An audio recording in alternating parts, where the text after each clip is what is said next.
The events that we're doing are so much more diverse, brand activations, like private events. There's just a lot more that goes into an event. There's a lot more diversity in the types of events that we're working. So I do think that how we can show up is a little more ambiguous.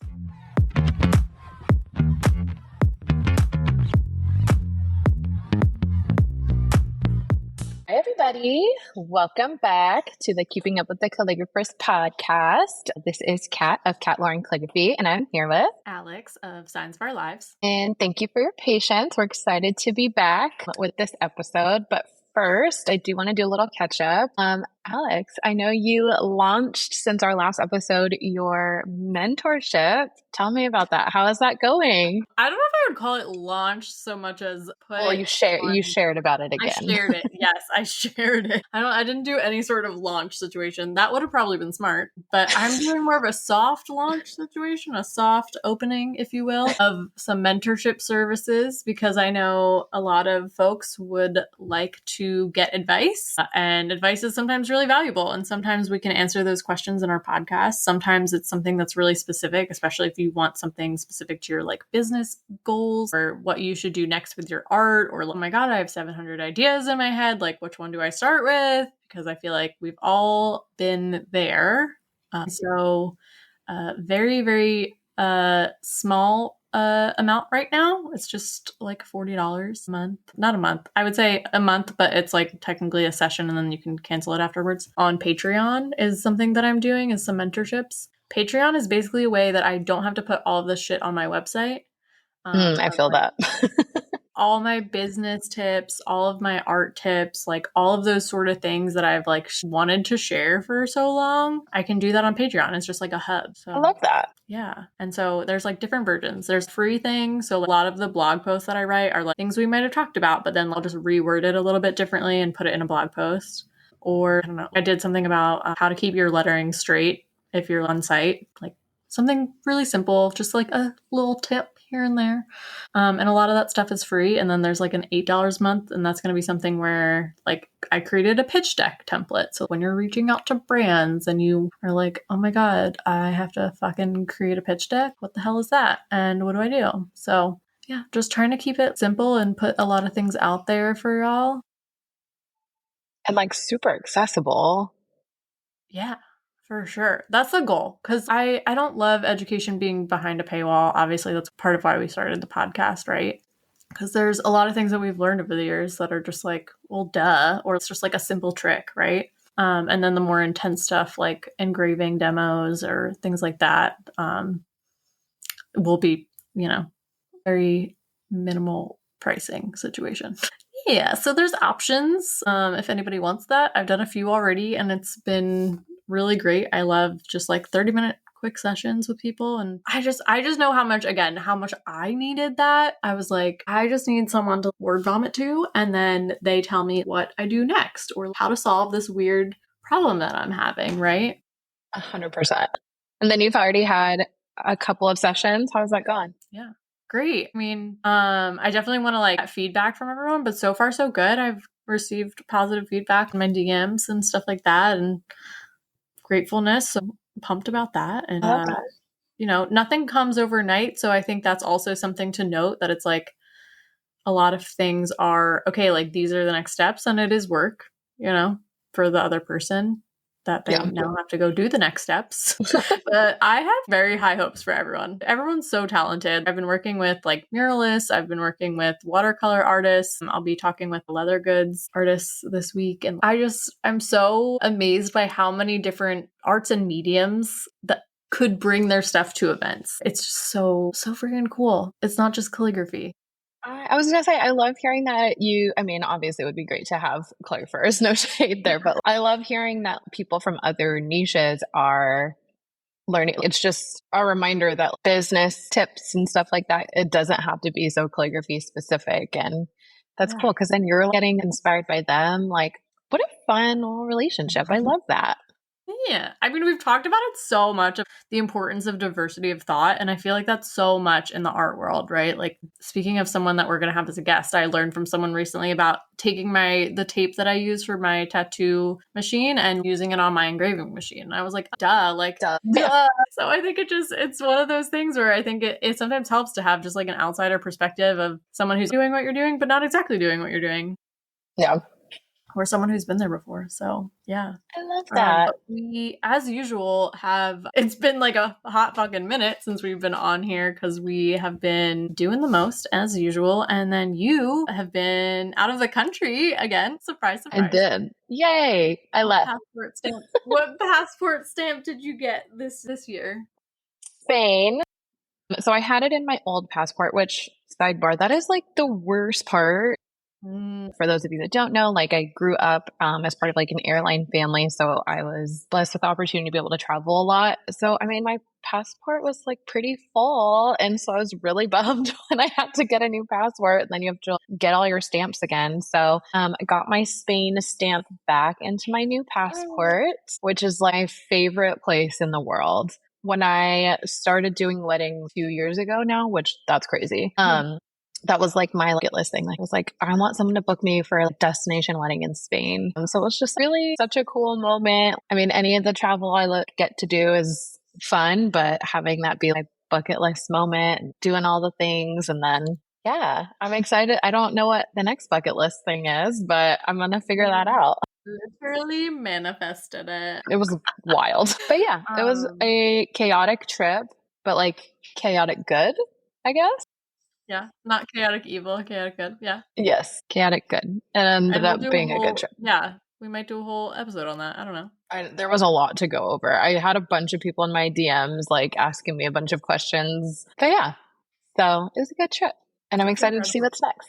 And you were there for a wedding, which I was. don't know if you said already, but just to clarify for everyone, she was there for work because someone hired her to literally come to Spain and paid her to come all the way to Spain with them for their wedding. And then we tagged on some vacation on the front and back end. I'm really proud of you for that because that is like, I feel like kind of a new thing. It is. I did not take any. Am I lying? Hold on. Okay, the flight out was a 7 a.m. flight. So I had to be at the airport at 5 a.m. But the flight back was not. The flight back was a 10 o'clock flight. So you'd be very proud of me. Okay. I mean, hey, that's fine. But more importantly, you didn't just go to Spain, stay there for 24 hours, and then fly back like you usually do for these. Like I will be doing this week when I go to New Jersey. Yeah, exactly. So I'm proud of you. You enjoyed yourself, and I can't wait to hear about it. It's literally been weeks, and we haven't talked about it, and I feel like it's so weird that we're just like putting it off until the pod, but it's okay. Well, the freaking adrenaline dump after was crazy. Just dealing with everything and all the coordination of the stuff. And then I got sick right after. And then you and I are constantly, but especially right now, once again, losing against the monster that is overbooking ourselves. Listen, I was supposed to have my project schedule spread out. And then one of my clients pushed their schedule a week. And so now everything's happening in the same 3-week period where I will literally not get a day off between any of those days. But yeah, I mean, listen, sometimes you just gotta, I feel like we're sprinters, you know? We are. Okay, so we already recorded the episode that you're going to hear next, and we'll do the bio in a second. But before we go into the episode and our guest, who we were so excited to have, we wanted to give a little bit of background as to why we're doing the episode and some context behind some of the things that we were chatting about. Basically, the context is that somebody posted on Instagram or so. We're not going to get deep into it. If you saw it, you saw it. If you didn't see it, so sorry. We're going to give you as much context as we possibly can, but only to a certain extent. But basically, the subtext was talking about professionalism, was talking about event attire in a way that was just not the fucking vibe. And it appeared that a lot of people were agreeing with the sentiment of the post. We and of many other people in the calligraphy community read the rest of it was pretty long. I feel like people only read like the first paragraph and then they like stopped reading. So I think that was also part of it. Read the rest of the other paragraphs that were part of the post and we're like, oh no, that's not cool. Because it was something that kind of brought down our community. And if you guys have been listening for a while, you know that that is not what we are about. We are about supporting each other. We are about lifting each other up as much as we possibly can, like in a positive way. That doesn't mean that we're not, providing feedback or things like that, but we want to do it in a way where it's going to be more uplifting, I would say, right?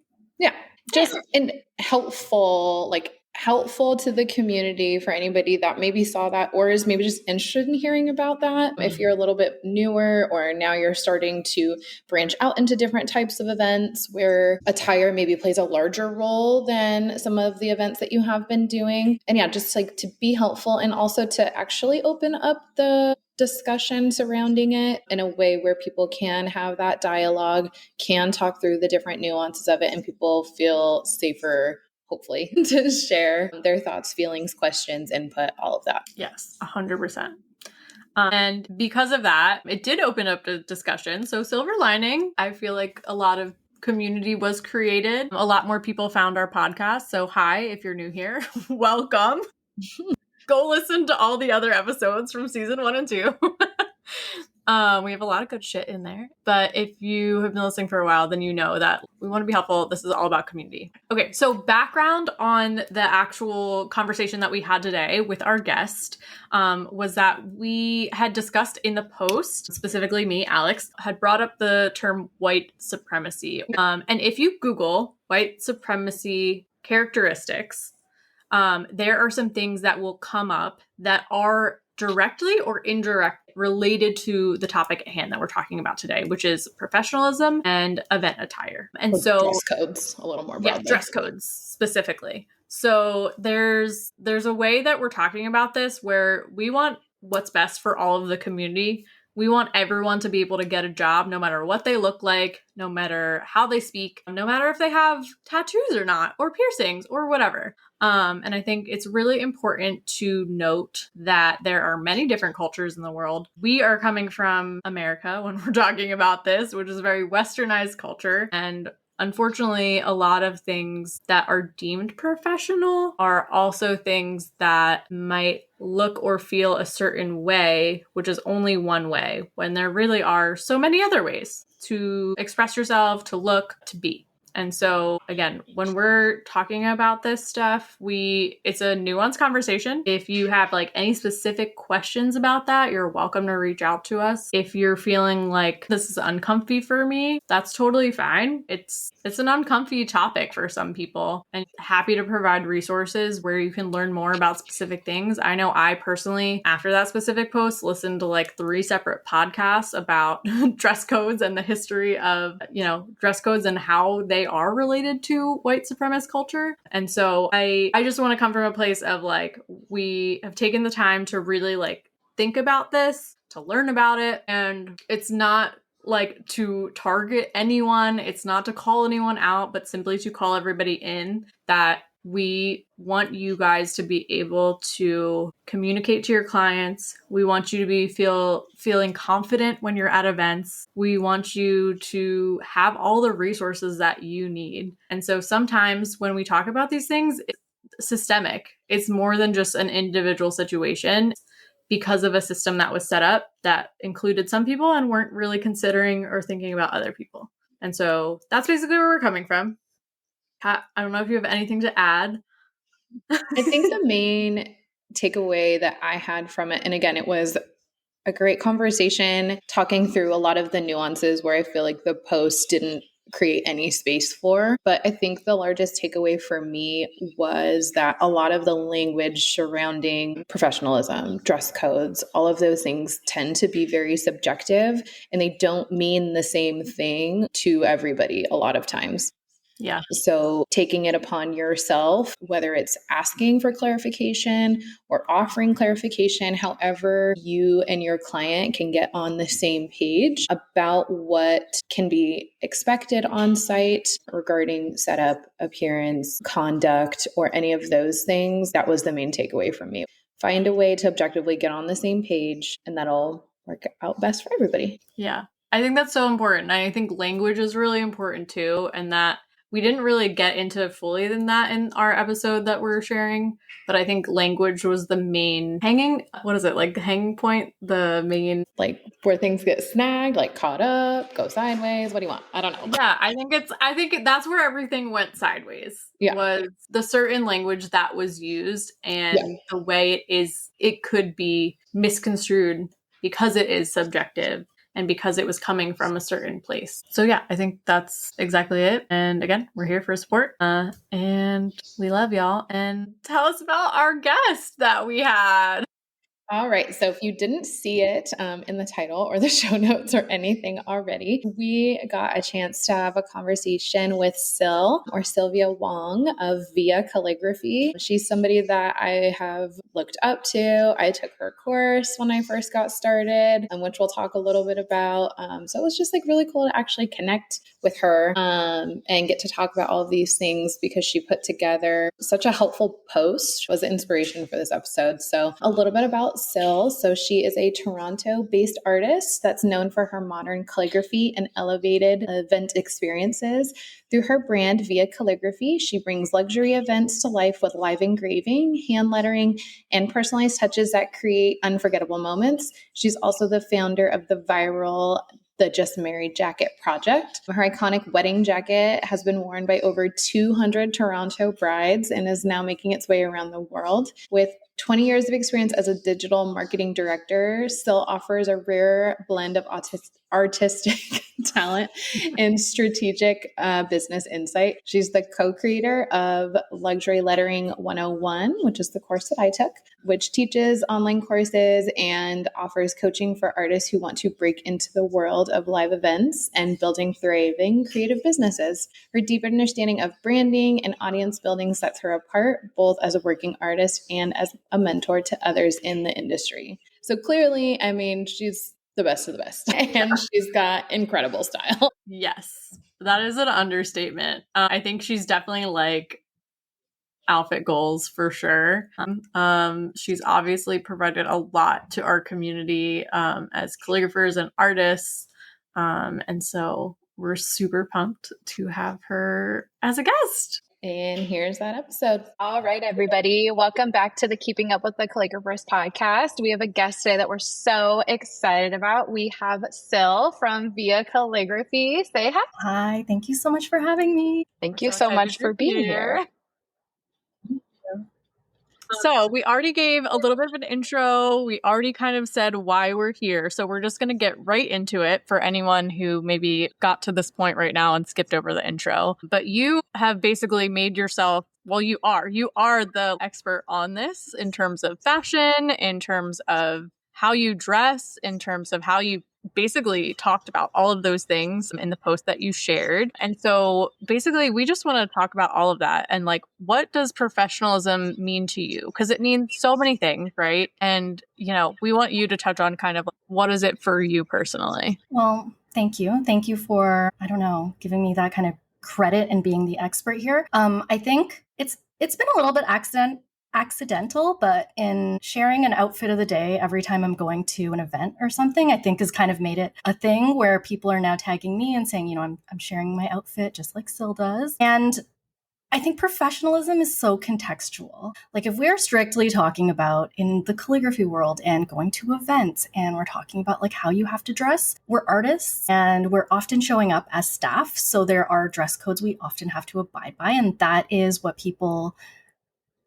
these days think of as professionalism. But I think that we can't look at it without the context of knowing that professionalism has deep-rooted ties to being very white supremacist, like let's really get into it. It's a little bit male-centric. If we really got into, how offices have been developed, it's like professionalism was a three-piece suit and it was on a middle-aged man, and we can really, really get into it and talk about the dynamics of why temperatures are so low in your standard offices, because they are made for men in their three-piece suits and them boiling and being huge-bodied and everything too. So they're kind of places that haven't traditionally been welcoming to women identifying people, and have not been inclusive either. So I think the conversation of professionalism can very easily, again, dropping the big white supremacy really aligns itself with, I think, Alex, like you have directly referred to, the characteristics of white supremacy, which I think, like, if anyone doesn't know what those are, they're really useful to look up to kind of understand inclusiveness and the systems built around us. So all that said, like, I think, the calligraphy community is very, very woman-centric, and it's very diverse. So I see a lot of like my friends and colleagues that wear hijabs, that wear, religious dress, and that is not traditionally included in old dress codes, right? In some countries, in some provinces here, those kinds of dress, like hijabs even, have come under controversy of law, right? So professionalism is like, it's a massive topic. And I think if you come into the conversation swinging and saying, oh, this is appropriate, not appropriate, professional, not professional, you got to give me context for like what we're saying here and what you're understanding about what you might be calling unprofessional. Yeah. No, I think that was such a perfect answer, because at the end of the day, it's nuanced. And at the end of the day, like when we say professionalism, I think some people, like you said, they have this image in their head of like what that might mean, right? Or like the history of what that has been. And so as artists, artists are people that are creative, we're expressive, we have our own unique identities. And so when we're given the term professionalism, at least for me personally, I'm always like, oh, like, what does that mean to you versus what it means to somebody else? So I think like, what are some tips that like you can give for us as creatives walking into these situations, working with various brands where we're not like getting rid of our own unique identities, but still presenting in a way that like might be more on theme or on brand or anything like that? Yeah, I think if ever like the conversation is coming up and we are talking about things like what is professional, what is classy, like I hate both. You know what I mean? Like I words. Oh, I don't know. I think classy is like now we're throwing classism into things and like really trying to describe what, looking wealthy or of a certain class looks like. And so not to not answer your question, but like to get into like, the descriptors and the words we're actually using to talk about things. As artists, I think expressing yourself is like a big part of things, and everyone has their own unique look or the way they dress or what they're comfortable in. I think the best way to prepare yourself, especially since like in the context of us as calligraphers, I think we're talking about people who work in events and not necessarily like, calligraphers that are at home doing a lot more in studio work where it's like, doesn't matter, the work is the work. Sort of things. Yeah. Two major tips are like, first, showing what you look like online on your site and everything is like, first and foremost, it's like up there, it's like out there, people can see what to expect. If you guys are listening to this, I have like big stretched ears. I have like a nose piercing. I have tattoos. I have really ridiculous long nails. And like I have, they're going to have nail art on them. And as a result, I know for the most part that clients will have seen me in the process of hiring me because they have either seen my site or they've seen my social media, et cetera, where I post a lot of images of myself and what I look like. So first and foremost, what are you going to look like on site, right? Second, it is never off base for you to ask of your clients, what is the dress code? I just sent out an email today because tomorrow I'm going to be on a horseback riding farm. All right. Incredible. And so I just said, like, chic. Exactly. Frankly, I just said, like, am I indoors or outdoors? Because I think that makes the biggest difference right now because we're in a heat wave. But it's never off base to ask your client, like, do you have a dress code? Or if you really, really want to just like make it easy for them and not have them have to overthink it or explain to you, say, do you have a dress code? If not, I'll come in all black business casual, right? And that's like having that default of some kind of uniform can make things really, really easy. If I don't know what to wear, I've got this one outfit, same. Everyone asks me, it's the Aritzia effortless pants, everyone. And some kind of vest top. That's it, So it can be really, really simple. But all that said, that means that most of the time you're coming to an agreement with your client, right? And so in those moments where you're wearing maybe a formal dress and people are thinking like, why does the artist think that she's supposed to show up at this wedding with formal dress on?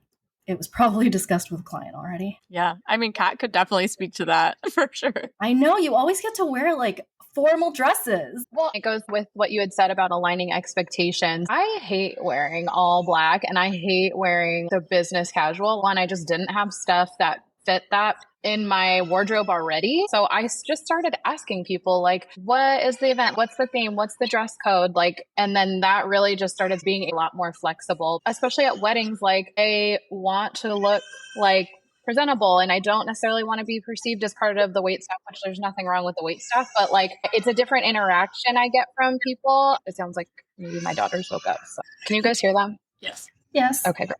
That's sorry. If you can hear this, it is what it is. Sorry. To the unipolar podcast, dogs barking, doorbell ringing. The pros even do it. But yeah, it was a very intentional. Okay, well, I'm gonna go check on her because now she's like hysterical. So I'm gonna pause this. I'm gonna let you guys continue. Feel free to continue without me. Okay. Let's go. All right. Quick pause for Kat to take care of the babies. So I think Kat just touched on it really well of just interacting with the clients. And I'm curious, do you have like do you have something on your contact form? Do you just straight up ask them in your email after booking? Or do you only ask certain clients? Because there are so many different types of events, like wedding versus corporate versus brands. So like, what does your process look like for that? Just having a background as a marketer, my form and my process for intaking clients is like as minimal as possible. So it's like minimal entry for them to just give me their email and their inquiry. I only just recently on my events page like added number of guests, so it's like very, very minimal. Where I end up talking to clients about it is what I call the discovery phase, which comes from working at a marketing agency. Like you kind of have to look at where your client is and their interaction with you in phases. And it's nice to kind of implement that into your workflow to call it a discovery phase, because there's a time when you're just like, what do you want? What can I do for you? Like what, like, right? Like sometimes don't you get like more details? Yeah. Don't you get people that are like, can you give me a quote? And you're like, for what? Where is it? How many people? What do you want customized? Sometimes I'm like, I don't even know if you're asking about an event or a commission or what, right? So during the discovery phase, it's like so fair game to be like, where is it? What's going on? But I have a sense of casualness with it at this point of being in business for like 9 years, where sometimes I'm finding out the venue like 2-3 days before. I'm like, it's fine, Yeah. No, that's such a good point. And I feel like that is something that I feel similarly about. It's like that point of entry. I'm not putting it on my contact form. I'll ask like, what's the aesthetic and vibe? If you want to, but it's not required. It's like, do you want to give me more info? Great. If you don't, whatever. Yeah. Some clients are good about it, some less so, but like the ones that are like really intense about like the vibe of it, what's going on, they'll share a mood board. Like I've had clients that actually gave me the time of day where they're like, can I set a meeting with you to show you everything? And they walked me through the whole deck and said like, this is where you're going to be placed. Here's the mock-ups. Here's what we're getting printed, blah, blah, blah. And I'm like, that's so, so nice of them. Like so unexpected. And then some are just like, yeah, just show up. Right? No, that makes so much sense because it's just every client is going to be different. Going to look to you to kind of guide the process as well. So I think that's good that you're already doing that through your discovery and through how you're talking to them and what you're talking about. And yeah, you're right. Like the client is gonna, if it's important to them, they're going to mention it, right? Because I do this realm of teaching and coaching, I've had people come to me and say, like, I'm kind of worried about asking this. I'm like, what are you worried about? Are you worried about not knowing? Because I don't think they're going to assume that you're dumb. They're not going to assume that you're inexperienced. They're going to assume that they didn't give you the information. And if you have it, you can show up better. That's such a good point. I've been more inspired by Kat for sure. And then you more recently too, seeing you post this and like share more of your ooh-ta-das and your outfit of the day for anyone who doesn't know that reference. But dressing as part of the event, because it really, I was just at an event where everyone was in like Girl Scout attire and it was like the cutest thing. Like you show up and it was literal camp. You're like, wow, I am here. So cute. I was not informed on the dress code, so I was not dressed up. But I know sometimes you feel left out, right? It's like if I had more information, if I'm in the right colors. I think it's part of our niche also evolving though too. I mean, Syl, you were doing it, as one of the beginning people doing events. Alex, I feel like you also were in the beginning and you like dragged me along. But before, it really wasn't a whole lot of private events. It wasn't in weddings. So it really was just within like the luxury brands and stuff like that, where the dress code was a little more predictable, or they already were assigning a dress code that aligned with the employees that they already have. The standards were the same because they wanted you to blend in. We're like 5-6 years down the line now. The events that we're doing are so much more diverse. Brand activations, like private events. There's just a lot more that goes into an event. There's a lot more diversity in the types of events that we're working. So I do think that how we can show up is a little more ambiguous. So there's no reason why we couldn't or shouldn't ask how involved and how into that they want us to be. I don't think that's a question that would be off base. No, not at all. I think like you're right about the evolution of the niche. We used to just be in these retail stores, just look like the staff, right? Now we're doing these pop-ups where I don't know, they're really, really amping it up. Every pop-up has like 10 activations in it. There's like themes to them. They're really trying to like escalate and get people to share. After all of this, like after the post that I made and everything, someone messaged me and they were like, I'm going to an event where they just asked me to dress as a flight attendant. So, like we're having to get in these like cute little costumes and stuff. I was like, this is awesome. Yeah. I think that's incredible. And I think I would love to go back to you guys. You shared a little bit about the retail space. So I think a lot of people listening, like if they're not in Southern California, I know Southern California and I think in Toronto as well, where you are, right? You're in Toronto? Yeah. Okay, sorry. We're bad at geography, notably on this show. But I think like there's cities, right, that have these type of like influencer, VIP, like really like elaborate events, right? And then there are, more like remote areas. I guess like more typical events, right? Yeah. Where it is retail based and they are asking you to come in a certain dress code. So I'd love to get more into that, because that also I think is kind of what we were referring to, through your post, through my comments on the post that we were referring to, that was not you, somebody else, about just like how dress codes could be totally inaccessible. So what are your thoughts on all these guidelines? I think like what space you're talking about, being in luxury stores where you're working alongside retail staff, you're usually meant to follow their guidelines too. And obviously my post is just a slide carousel. It's not all the information in the world, but I do have multiple guidelines from clients that have been sent to me over the past years where they literally say in them like, no nail art allowed, or your hair has to be in one of 2 hairstyles. No piercings. No piercings. Cover your allowed. tattoos.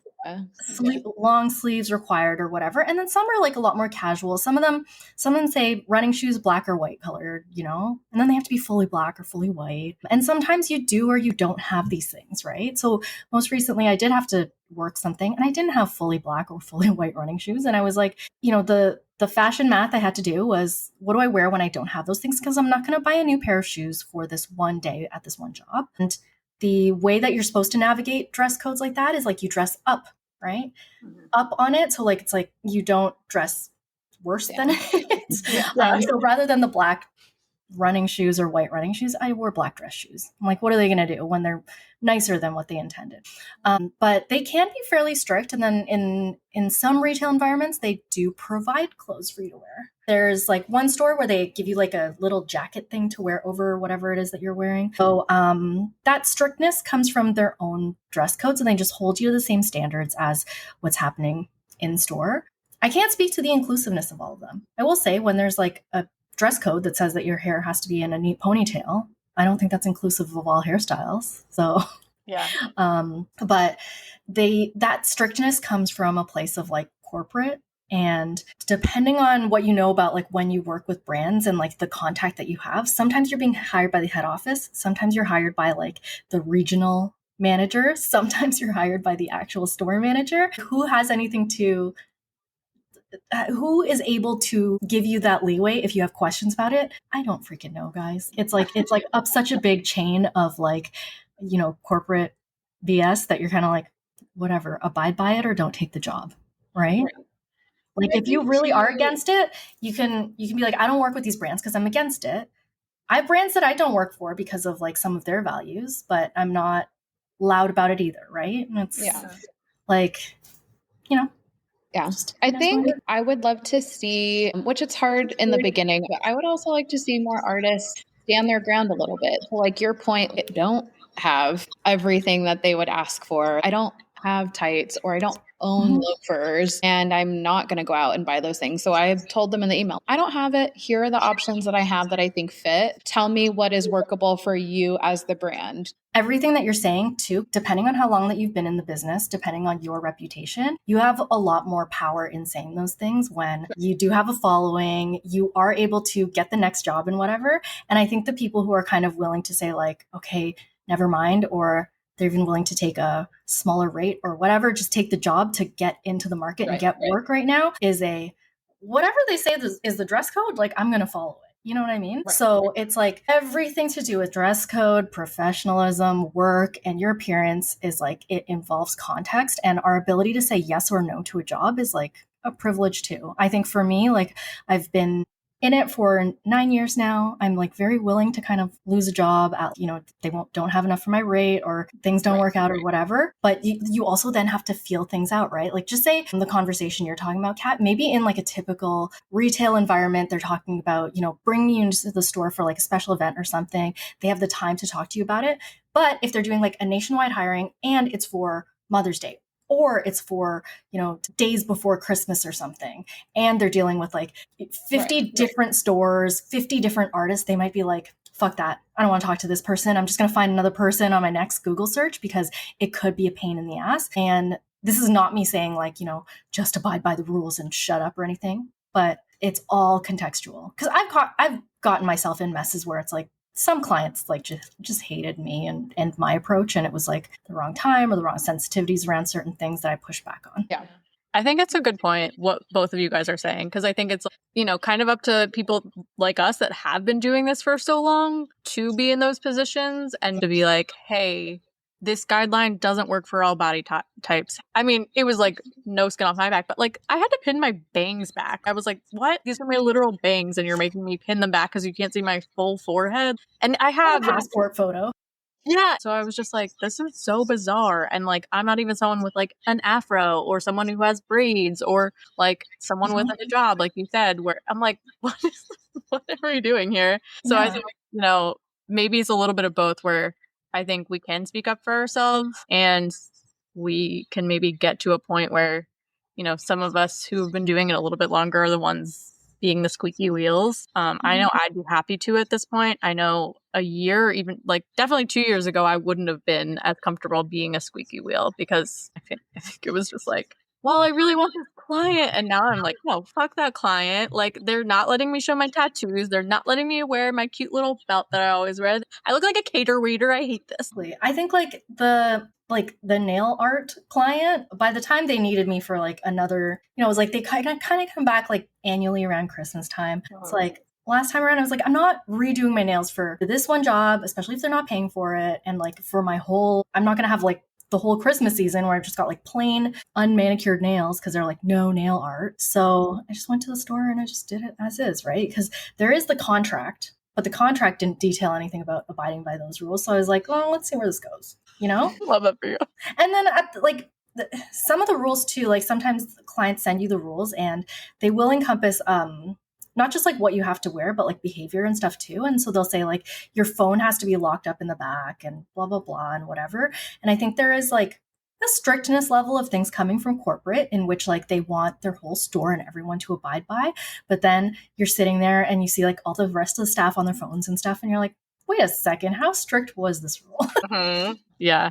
It's so dependent too on the store staff, because I've gone places where the store manager was up my fucking ass and I never want to work there again. And I've gone other places, same exact brand, but a different store. And the store manager was like, we fucking love you. Please come back. Wear whatever you want. Just make sure it's black. And they didn't give a shit that my nails were black. Whereas the other one was like, excuse me, you must have the nude nails. And I'm like, same thing. It's like, yeah, I think like it's important to touch on that, like amongst all these dress codes, amongst rules and everything that we're like, okay, if you have the privilege, you can break them. Like it's, it kind of parallels things like white supremacy. Again, I'm going to bring it up. It's like, white people are the ones where it's like, if you just follow the law and you don't break the law, then you're all good, but you won't be the ones penalized, right? Similar, where I think I learned pretty young that like, I went to uniform school and it was like button up shirts. You're allowed to have like one button undone. never more than one button, right? There's like very, very strict rules around things.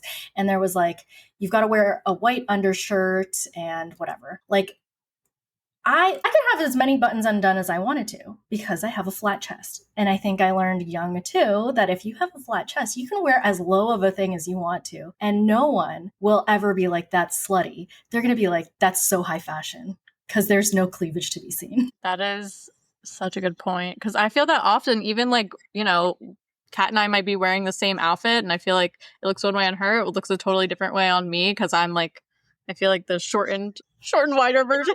And I'm like, oh shit, like I look slutty as shit because I am wearing like a low cut top where it might not look that way on somebody else. Right. Like, and so again, context, it has everything to do with like bodies. Like, you know, in this topic, we can get into like fat phobia too. Like it's the curviness of your body and like how much you're showing it and what people consider to be, again, another word that's like not great is like flattering.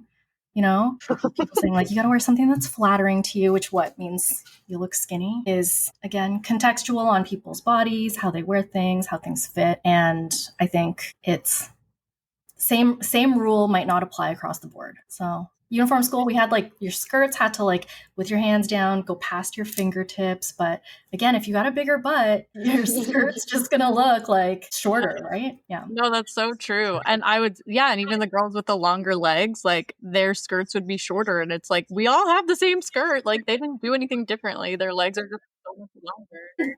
You know, rules are always trying to encompass like the spirit of like, you know, will it look slutty or not classy or unprofessional, right? And I don't know. Yeah. I mean, I say fuck that, but with caveats around, you know, wanting to work within them. I think like, you know, creativity is bred from a place of having boundaries too.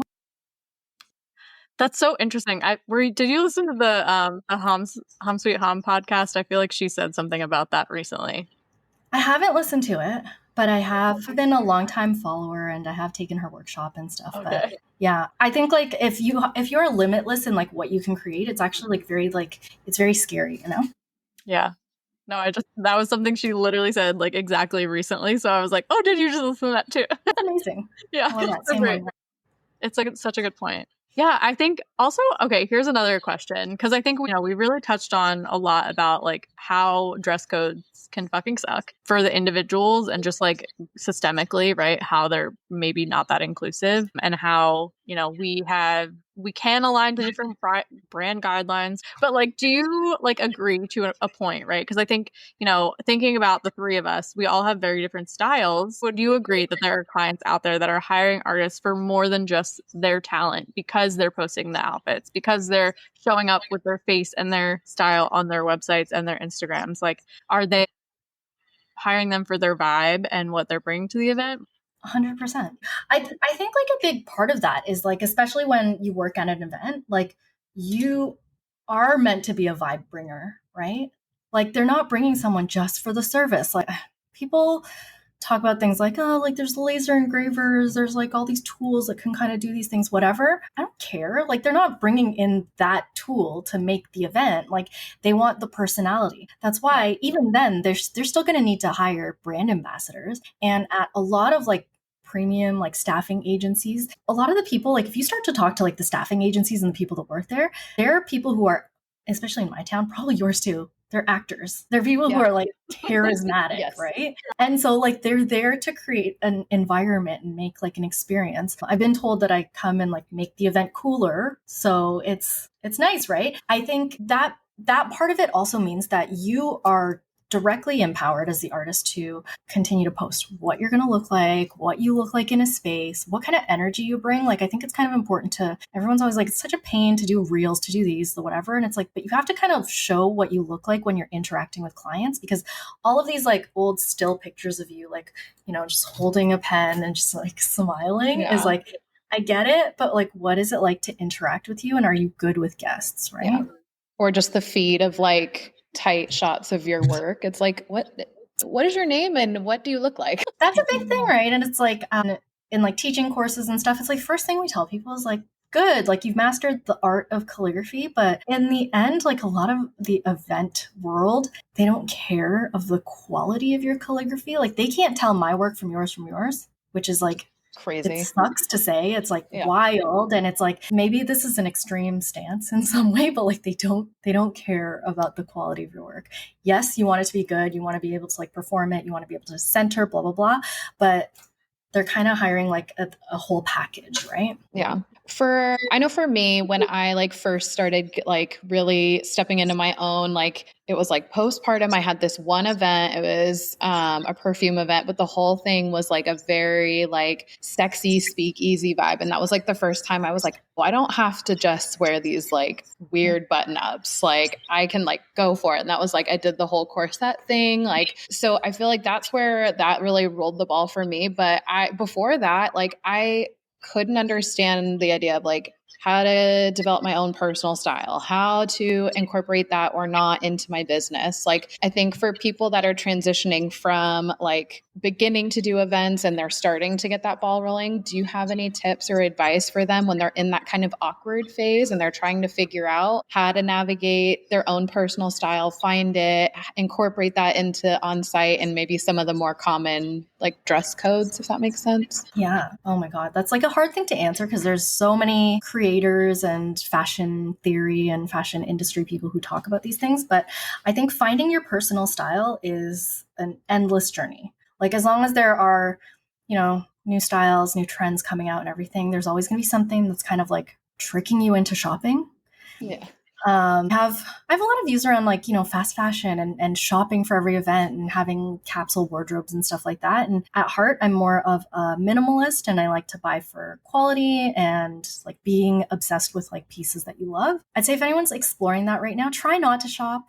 Like try not to fill the void by being like, I'm going to shop and I'm going to buy the perfect thing. Try not to convince yourself that buying a capsule wardrobe is like buying every piece of that, but figuring out the things that are in your closet now that you love and that suit the occasion. Thrifting is great for doing that too, testing things out. Getting some of the things that kind of fit you tailored goes a really, really long way as well. And like I mentioned before, like if we're specifically talking about like events, the event world and like what we're wearing, have a uniform for yourself. Like, and by uniform, like I'm not talking about like, Catholic school uniform, white shirt, black pants, like Doesn't need to be amazing slacks, pants that are like fit to your body. If you like wide leg, if you like them skinny, if you like them barrel leg, if you want them pleated, not pleated, whatever, get a great pair for you.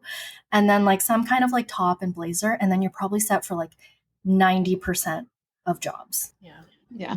We agree. We're also not fast fashion girlies. So both of us have been filling in a lot of these more fun events with like the subscription boxes and things like that, where you're able to pay, a flat rate and you get to pick X amount of things. Like, and that's been fun for me to be able to switch out different styles, or like, I would never buy a pink dress. Like, that's just not me, but I want to wear a hot pink dress and I know I will not buy that moving forward, So that was also helpful for me in seeing like, as my body changes, what feels good on it, and not, like you said, shopping for every single event necessarily. Yeah. It's hard with like changes in your body and then saying like something should fit you to feel good. And then it doesn't fit you because it's your changes in your body and your weight.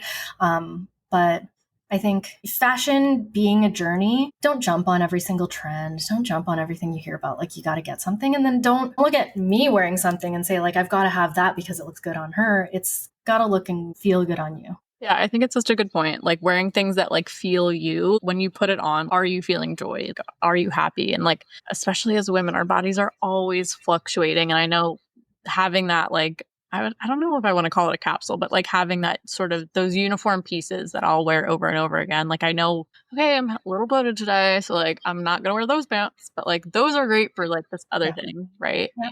And my capsule is going to look different from your capsule, right? It's on the basis of weather, like what you feel most comfortable in, the types of jobs you mainly get to. Yeah. That's a good point too. Yeah. Because some people are dressing for just retail and they love that like kind of like slower pace where you're doing like a few items per hour. Yeah. Whereas like, we're dressing for like, these pop-up brands where you're doing hundreds. Yeah. Yeah. So it's just like a different energy, and that is incorporated into your style as well, because it's supposed to be fun and not like this, bland thing. I'm actually trying to talk a client out of t-shirts right now. And they always order like the thinnest possible t-shirt, worst fit ever. They're so wrinkly when they come out of the box. Yeah. I'm like, we're gonna have we're going to have a meeting about this. But yeah, just have a capsule wardrobe, have your uniform, and it takes time. Like, and thrifting is really awesome. The cat turned me on to Newly, the whole like renting. It's been so fun because I don't wear color, and for all these events that we've had that require color, I'm like, okay, thank goodness I'm renting something because there's no way I'm wearing this like any other time. Right. I think this was great. I think we did such a good job, like kind of wrapping everything up into one conversation. I think all of us can do a deep dive into all of these little subtopics we went on. But is there anything that you would like to promote so that people can support you, follow you? We'll obviously link your post and all your info in the notes. But yeah, what do you got for us?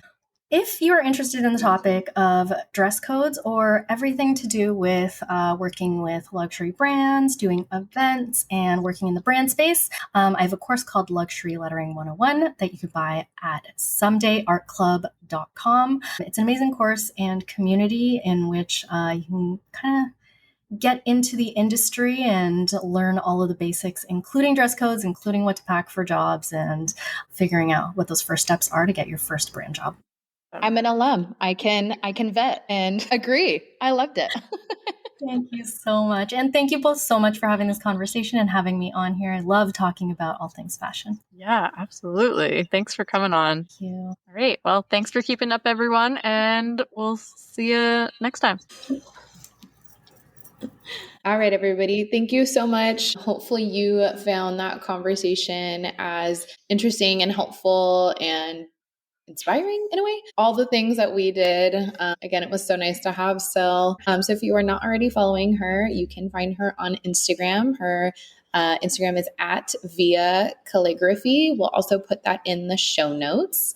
And then Alex, where can they find Signs of Our Lives on Instagram? And I am at Cat Lauren Calligraphy. That's cat with a C. And if you're not already following us, what are you even doing here? Please follow us. We are at Keeping Up with the Calligs on Instagram. Go ahead and if you haven't already, rate us 5 stars, share on your stories when you're listening, add any comments, send us DMs, all the things. I know sometimes we post and ghost, but it does make us feel really good when you guys send us messages. We do eventually see them and share them with each other and all the things. So please feel free to reach out to us. If you're interested in mentorships from either Syl or Alex, we'll also link in the show notes a way to do so. I guess also for me, because I do that too. And sorry, I just wanted to add one more thing.